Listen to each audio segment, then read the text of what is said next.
Liquitex has a huge range of acrylic mediums, and for me as an artist that's awesome because I like to experiment. I like to try new things and I like to mix it up, as I'm sure you do. And within the range of acrylic mediums, there's 7 different effects texture gels, which you'll recognize by their silver label. Cool thing about them is they have specific little aggregates in them. The aggregates are the things that impart texture to them without adding any impurities. You could add things to your paint film, but you always got to worry about if there's anything in there that's going to affect the stability down the road. And we know that the things we've added here will make sure that you have a permanent painting. So you make good artwork and it's going to last a long time.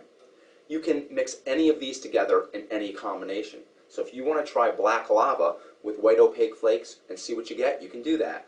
And if you want to try glass beads with resin sand to see what effect you get from that, you can try that as well. You can also mix it with color and apply it that way as you would a normal painting. Or one of the things I like to do is apply it to the surface of my panel or my canvas as a substrate, as a textural surface to work on top of. Black lava is a medium that works best with translucent or transparent colors. And it has little black flecks in it. It goes on gray, but then it dries to a black lava-like surface.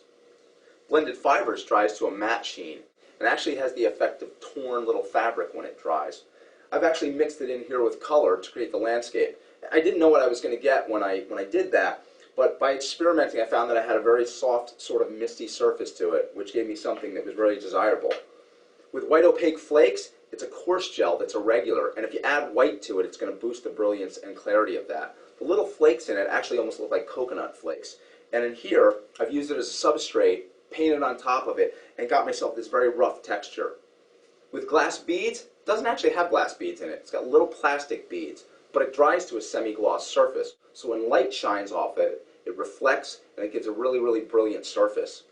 Ceramic stucco, one of my favorite ones really. It's a thick, coarse gel, and the neat thing about it is if you put it down on a surface and let it dry, try drawing on top of it with pastel.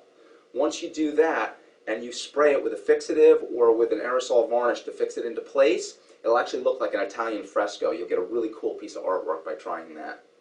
Resin sand is very, very coarse. It's a sand-like feeling to the gel.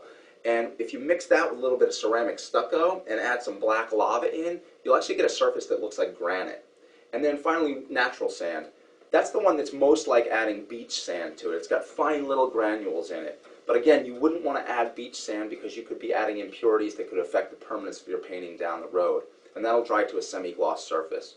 So remember, try them all out, experiment, mix them together, and have fun.